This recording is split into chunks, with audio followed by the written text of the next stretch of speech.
Welcome back, YouTube and friends, to another food review and taste test. I'm your boy, Dan Soy, and this is for the Rufus Teague Honey Sweet.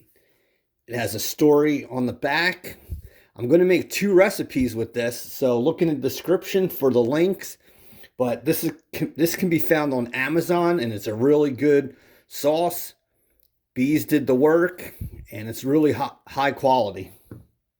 And that's what that sauce looks like. Look how good quality that is. And that's really good for dipping and cooking. And here's the taste test, YouTube.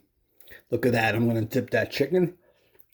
That stuff is so good. Please hit the like button, subscribe, and many more food reviews, Amazon finds, and taste tests to come. Love you, Dan Soy. Bye-bye.